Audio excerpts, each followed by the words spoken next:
Ottawa is a city with a wide range of housing options, including more traditional homes like single-family dwellings and condos, as well as a variety of unique housing solutions.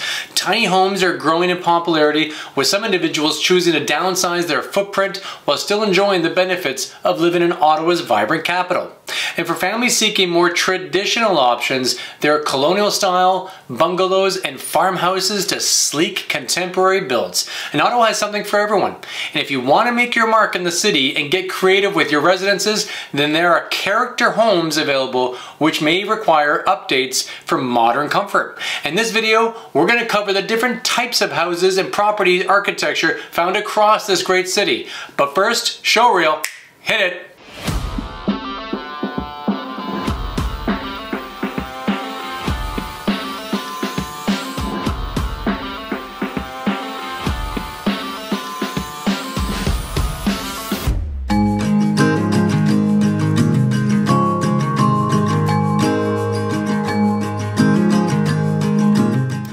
This is Pierre living in Ottawa. And if this is your first time to the channel and you want to learn everything about what it's like to work, sleep, play, and live in Ottawa, then make sure to tap that subscribe button and click the bell so you're notified each and every time we do a brand new video. We honestly get so many people reaching out to us that are curious about relocating to Ottawa and selling where they are and buying in Ottawa, and we absolutely love helping them on their journey. So if you have questions about the market and you're thinking about moving, feel free to reach out to us. Give us a call, shoot us a text, send us an email, because we got your back. We're moving to Ottawa. Ottawa has a long and storied architectural history. Since its founding in 1826, the area has seen numerous building styles come and go.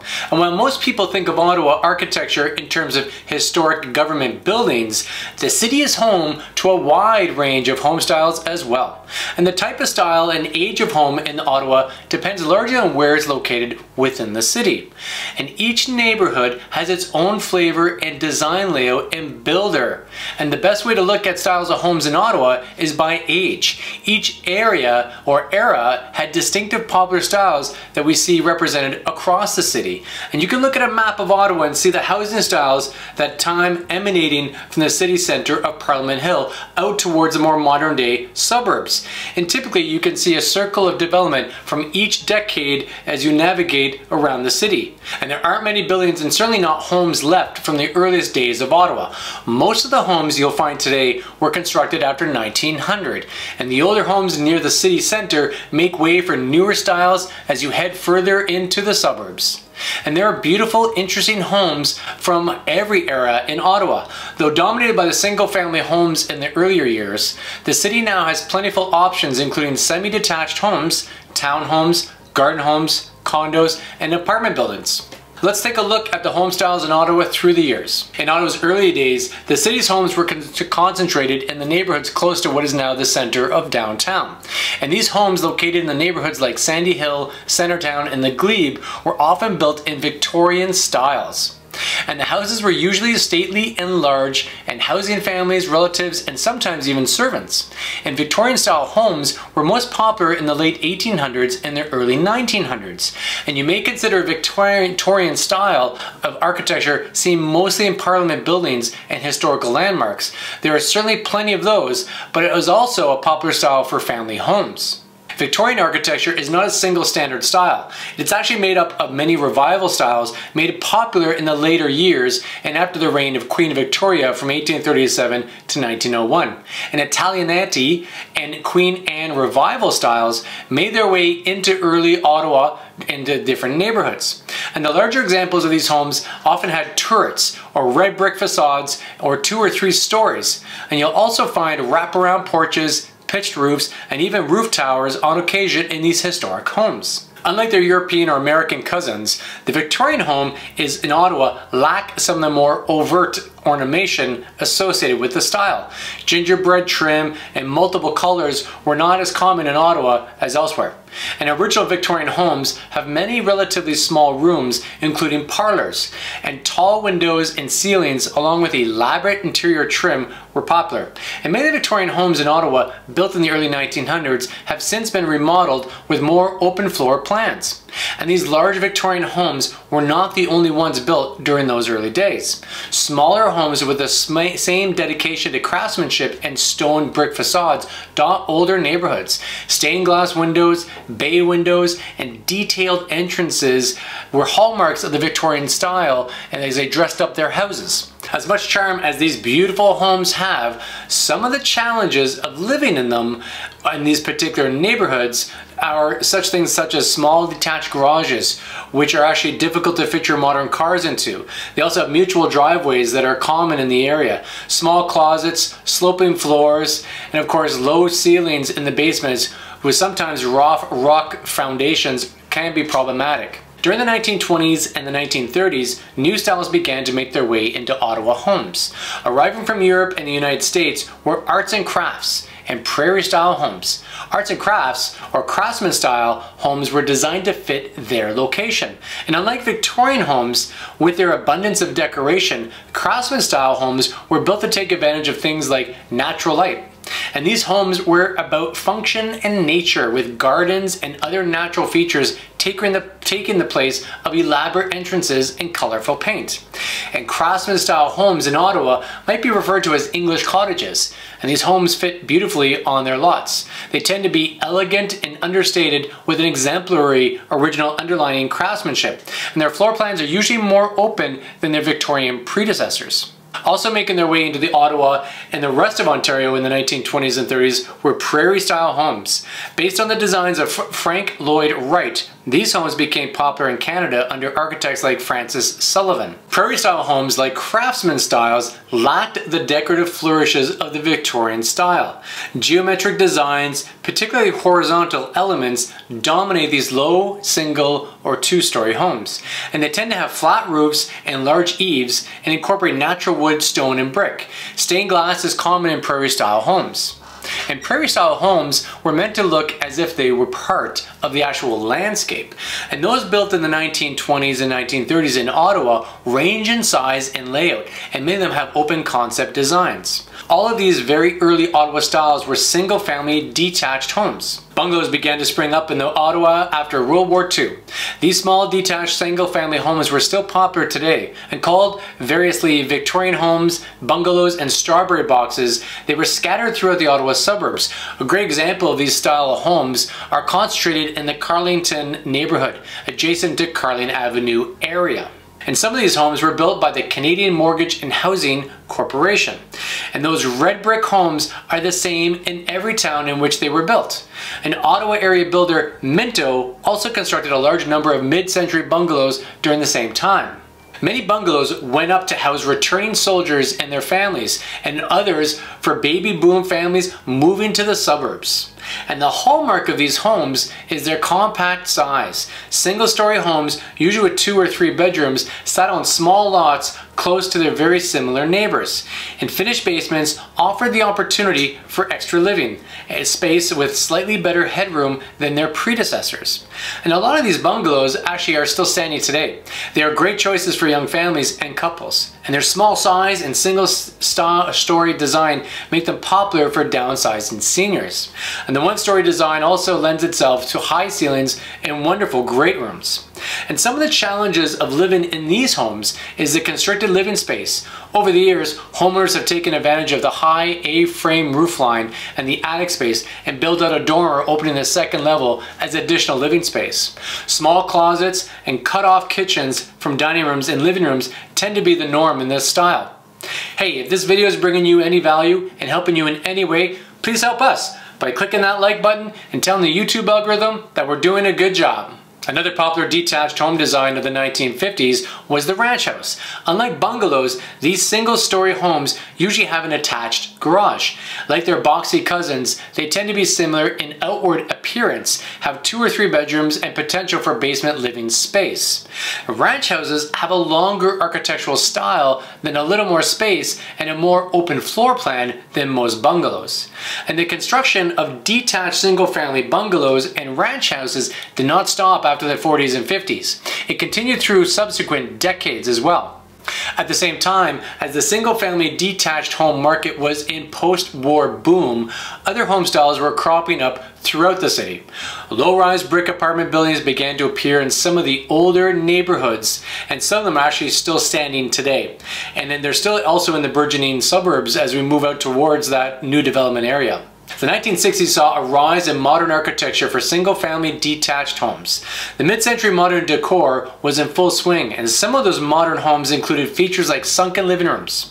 Ranch homes continued to be popular, with some including a master bedroom in their floor plan. This is the era that we saw the semi-detached home rise in popularity. Semi-detached homes have a single common wall with an adjacent home. Commonly called duplexes in the US, semi-detached homes offers more privacy than an apartment or a townhouse, as well often having a larger yard. And semi-detached homes come in a large variety of layouts and floor plans. And unlike bungalows and ranch houses, they are limited to a single floor, and a semi-detached home can be 1, 2, or 3 stories. And the shared wall is usually in a common area where residents need less privacy. And this shared wall is often referred to as a party wall, not for the noise you hear during a party, but because it's a party between the two homes. And the Minto group offered semi-detached bungalows as well as much more spacious homes. And some had walkout basements, and others were built into hillsides. And some even had open kitchens, a rarity in the 1960s. Added to the rental housing market in the 1960s were the first high-rise apartment buildings. Unlike the earlier brick buildings with fewer units, these high-rises offered much greater housing density in the rapidly growing city and its suburbs. And the first high-rise, the Juliana, went up in 1962, and its 13 stories and 82 units are still in use today. And over the course of history, apartment buildings in Ottawa have evolved drastically. Luxury and convenience have become standards for the modern day apartment building, offering an abundance of amenities and services alongside spacious living areas. From classic brick buildings in the city's core to sleek new dwellings offering countless modern condominiums, it's safe to say that times have changed since the days when apartments were regarded as a last resort option for housing. Nowadays, they're seen as a desirable choice for people of all lifestyles, catering to everyone from working professionals to college students to families of all shapes and sizes. Unlike semi-detached homes, townhomes share 2 or more walls with their neighbors. And some townhouses are built in rows called row houses or row units, and with very similar exteriors. Other townhouses have very different layouts and exteriors from their neighbors. What townhouses have in common is their relatively tall, narrow shape, built with 2 or more floors and in a basement. And these homes took hold all over Ottawa during the 1960s. And some areas focused on building row unit complexes which became small communities in the city. And some of these had common shared expenses and are referred to as garden home communities as well as associations, similar to an HOA, a house owners association found in other parts of North America. Some were row houses lining a long stretch of an urban street, and others were built in suburbs, offering residents small yards. And the main selling point of townhouses was and remains that they are more affordable than other types of detached and semi-detached homes. They also offer the differentiation of space when it comes from one story, even when their square footage is not that large. The 1970s were brought ranch houses, semi-detached homes, and townhomes and apartment buildings. And the suburbs began to see larger homes on larger lots as more families moved out of the city center. And the split-level floor plan became popular, though that popularity didn't last past the 1980s. Split levels have 2 or more levels with a layout that goes from side to side or front to back, and there are small sections of steps separating the different levels of the home. Unlike a 2-story home, these levels flow from one to the next. And split level floor plans can be found in bungalows as well as larger homes. And in a bungalow, it's called a bi-level. In these bungalows, the whole structure is raised, giving the basement exposure above the ground. And this makes it more useful for living space with more light and ventilation from larger windows. And one housing creation mentioned earlier became popular in the 1970s was the garden home. These clusters of townhomes were arranged around common space and gave residents a neighborhood feel. Often considerably larger than other attached homes, the Ottawa builder Minto created garden homes offering 3 and 4 spacious bedrooms in a variety of floor plans. And they were great for people looking for townhouses with green space. And unlike traditional townhouses, garden houses aren't always more than 1 story. They come in a variety of configurations, including single, 1 story, and half story, 1.5 story. In most places, unlike Minto's 1970s version, the garden homes have a relatively small footprint.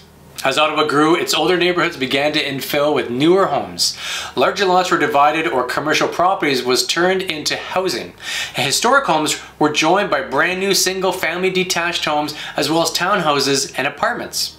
And the biggest new arrival in Ottawa housing after the 1970s was the condominium. Freestanding in row as townhouses in low or even high-rise buildings, condo complexes sprung up all over Ottawa and its suburbs. With endless configurations, floor plans, and amenities, condos offered more people the opportunity to own a home. And condo owners buy their units and pay a monthly fee to their condo association for maintenance and other services. In Ottawa, this fee is referred to as a condo fee, but you might recognize it as a strata fee or common maintenance fee. Many townhouses that were once rentals are now condos. And the same is true for apartment buildings, both low-rise and high-rise. Townhouses and garden homes that were owned and turned into condos have an association to manage the property, to the benefit of the residents. Another style of property built during this time was the stacked home, which was similar to a townhouse unit but might have an external walk-up and the floor levels might be intermixed. So you might have a living room and bedrooms with living room and bedrooms, and it might be stacked together as so.